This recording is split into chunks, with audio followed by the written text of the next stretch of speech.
हुआ क्या है?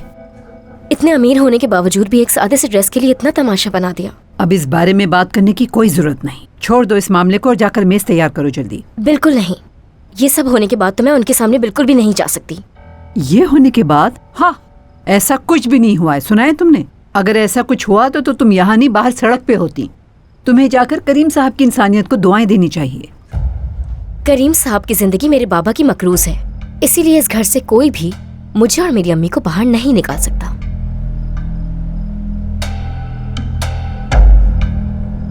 अरे बात सुनो, तुम जाके टेबल क्यों नहीं सेट कर देती? तुम्हें वैसे भी यहाँ सबकी आवभगत करने का बहुत शौक है ना?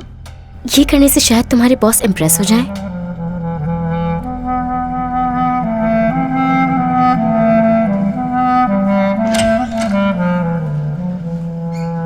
आपका घर बहुत खूबसूरत है।